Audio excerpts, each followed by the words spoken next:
नाज़रीन, welcome back to दुनिया today. वक्फे से पहले बात यहां तक पहुंची कि बात को आगे कैसे चलाना है। जो कुछ हो गया वो हो गया, बात को आगे कैसे चलाना है।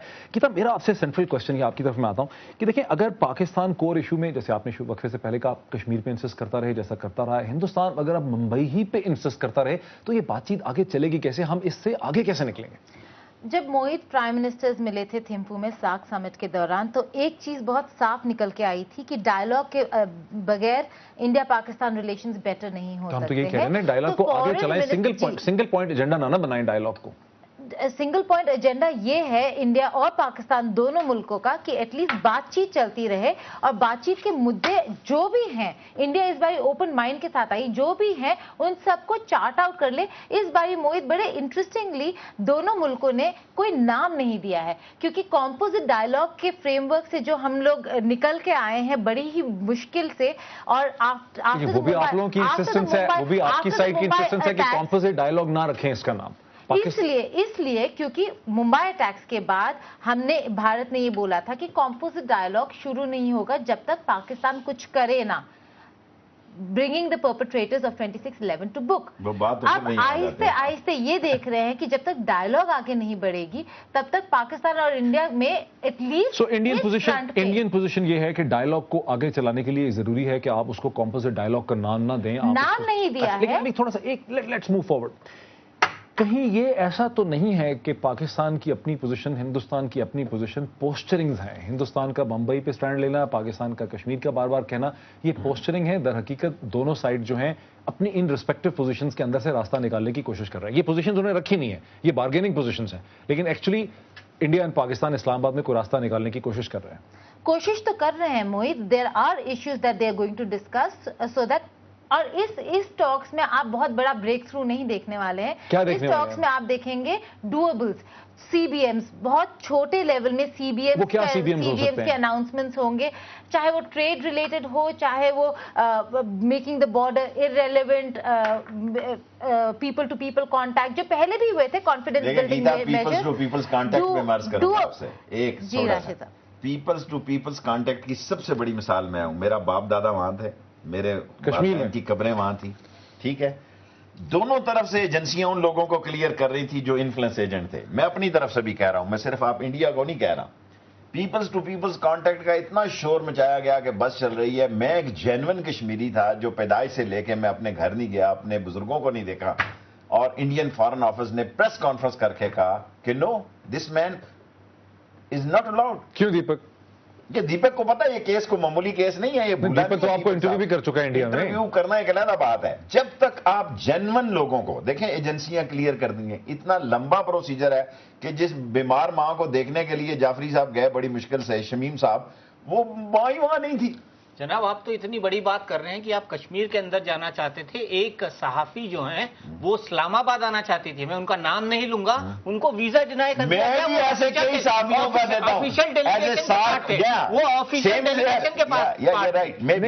इस्लामाबाद का सहाफी साहिबा, फीमेल मेल, अब हम नाम में नहीं जाऊंगा, लेकिन मैं साफ कह रहा हूं आपको कि ये दोनों के बीच में भरोसे, क्योंकि सिद्धार्थ वारादराजन है वो नहीं आए हैं, उनको ये मुकाबला करते हैं। मेरे साथ जो डेलीगेशन जा रहा था, दीपक, जो मेरे साथ डेलीगेशन जा रहा था उसके साथ भी ऑफिशियल डेलीगेशन में यही बात हुई। लेकिन ये नंबरिंग करते हैं, 2 आदमी आपने अलाउ नहीं किए, इधर से आप देखेंगे हमारे भी 2, एक दिन कहेंगे कि नहीं करते। भाई ये टिट फॉर टैट है, ऐसे ही हम धोखा दे रहे हैं।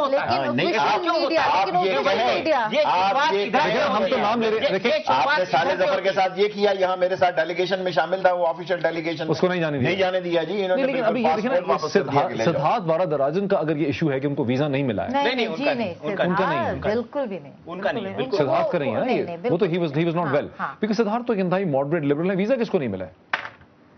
नाम में नहीं जाना चाहता हूं, मैं नाम में नहीं जाना चाहता हूं मोहित साहब, लेकिन आखिरकार ये क्यों? आप कहते हैं चलिए पुराने माजी हम भूल जाएं, माजी को हम भूल जाएं। हम तो ये कह रहे हैं ना कि ये गलतियां दोनों साइड से होती हैं ना, दोनों साइड से होती हैं। मैं क्या कह रहा हूं, आप ये क्यों कहते हैं कि सिर्फ एक साइड से? माजी को भूल जाना चाहते हैं तो आप एक नई शुरुआत करें, लेकिन नजरिया वही है, बातें पुरानी है, देखने का नजरिया पुराना है, समझने का नजरिया पुराना है, सोचने की बात पुरानी है।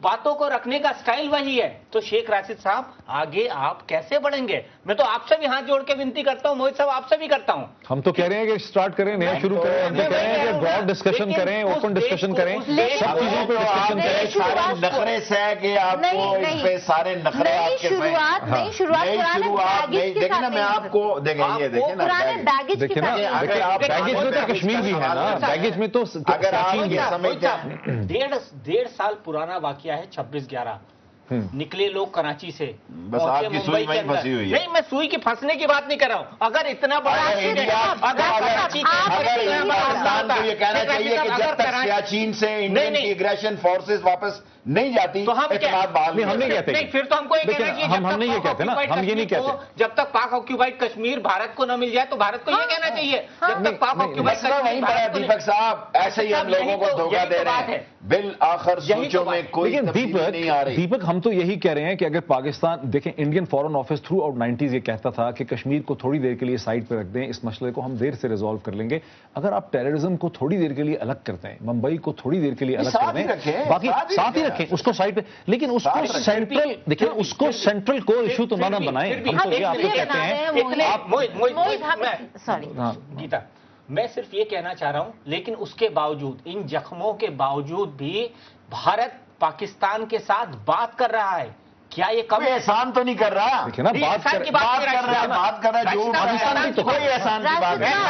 हमारी सियासी जिंदगी, हमारी इस खित्ते में बका, हमारा इस खित्ते का रोल, हमारी जियोपॉलिटिकल सिचुएशन इस बात का तकाजा करती है कि हमारे साथ मुकाबले की बुनियाद पर एक अच्छे हमसाये के साथ, और उसमें अफगानिस्तान का भी कॉन्टेक्स्ट है ना, अफगानिस्तान है, उसमें कश्मीर है, उसमें बम्बे अटैक है, मैं उसको सारे इश्यूज, सब लोगों को सारे इश्यूज। देखिए ना, आप डिप्लोमेटिक एडिटर हैं, ये देखिए, ये जनवरी जब लंदन कॉन्फ्रेंस हुई, जनवरी 2010 में लंदन कॉन्फ्रेंस हुई अफगानिस्तान के हवाले से, उसके बाद से द आइस हैज मेल्टेड। एक बहुत बड़ा तासुर यहां पर यह भी है कि अफगानिस्तान की बदलती हुई जो सूरत हाल है, खास करके अमेरिका की वहां से जो पसपाई का एलिमेंट है, या अमेरिका कॉम्प्रोमाइज करना चाहता है, कि हिंदुस्तान पाकिस्तान के दरमियान में जो बातचीत हो रही है उस कॉन्टेक्स्ट में भी हो रही है। ये खाली मुंबई के कॉन्टेक्स्ट में नहीं हो रही, लेकिन इसको मुंबई की एक पूरी कैमोफ्लेज कर दिया गया उसके अंदर। इसको नहीं मोहित, टू मूव फर्दर, हम इसलिए टेररिज्म पर फोकस करते हैं क्योंकि राशिद साहब की ही बात मैं फिर से दोहराना चाहूंगी कि उन्होंने जब बोला था कि अगर ऐसा अटैक फिर से होगा तो हम कहां जाएंगे। देखिए, इंडिया काबुल एम्बेसी में अटैक होता है, इंडिया पे पाकिस्तान पे इल्जाम लग जाता है, ठीक है, पाकिस्तान के वहां अटैक होता है, इंडिया पे लग जाता है। ये दो बड़ी, देखिए, इस वक्त सबसे बड़ी ताकत फॉरेन ऑफिस से भी बड़ी ताकत जो है मीडिया की ताकत है। पाकिस्तान में भी अल्लाह के फजल से मीडिया अब एक स्ट्रॉन्ग पिलर है। अब इन सारे चीजों की आप लोगों ने नफी करनी है कि भाई इल्जाम से आगे निकलें, इल्जाम से आगे निकलें। अगर देखें प्रॉक्सी वॉर में ये साल 1.5 साल के बाद ये मज़ाकरात, देखें अभी ये इन मज़ाकरात का कोई रिजल्ट तो नहीं निकल रहा ना। अगर अब ये लोगों को किसी गलतफहमी में शिकार नहीं होना चाहिए। वी एग्री टू डिसएग्री कि हमारा एजेंडा ये है कि सिंगल पॉइंट एजेंडा नहीं होना चाहिए। आप लोग कहते हैं कि सिंगल पॉइंट, आप लोग सिंगल पॉइंट एजेंडा पे, हम तो कहते हैं कि वाइडर एजेंडा। फोकस टेरर इसलिए होना चाहिए क्योंकि अगर फिर से ऐसा कोई अटैक हुआ तो कहां जाएगा इंडिया? वक्त हमारा बिल्कुल, सिर्फ एक लाइन में मोहित, सब इश्यू डिस्कस करना चाहते हैं, लेकिन कम से कम जिस चीज ने भारत को सबसे ज्यादा जख्म दिया है उस पर कार्रवाई करते हुए तो आप दिखाई दो। मुंबई हम अच्छा, वक्त हमारा बिल्कुल खत्म हो गया। दीपक आपका, शेख साहब आपका, और गीता आपका हमें यहाँ ज्वाइन करने का बहुत शुक्रिया। नाज़रीन, अभी आपने देखा कि पाकिस्तान और इंडिया के मीडिया पर्सन्स के दरमियान में तो बहुत डिसएग्रीमेंट हो सकता है। हम उम्मीद करते हैं कि हिंदुस्तान और पाकिस्तान के जो डिप्लोमेटिक मिशंस हैं, जो फॉरेन मिनिस्टर्स हैं, जो फॉरेन मिनिस्ट्री की टीम्स हैं, उनके दरमियान शायद इतना डिसएग्रीमेंट ना हो और वहां पे सिंगल पॉइंट एजेंडा के बजाय एक ब्रॉडर एजेंडा पे हिंदुस्तान और पाकिस्तान के दरमियान ताल्लुकात के हवाले से बहस हो सके। देखते रहिए बेहतर से बेहतर तज्ज़िये के लिए दुनिया टुडे। बहुत शुक्रिया।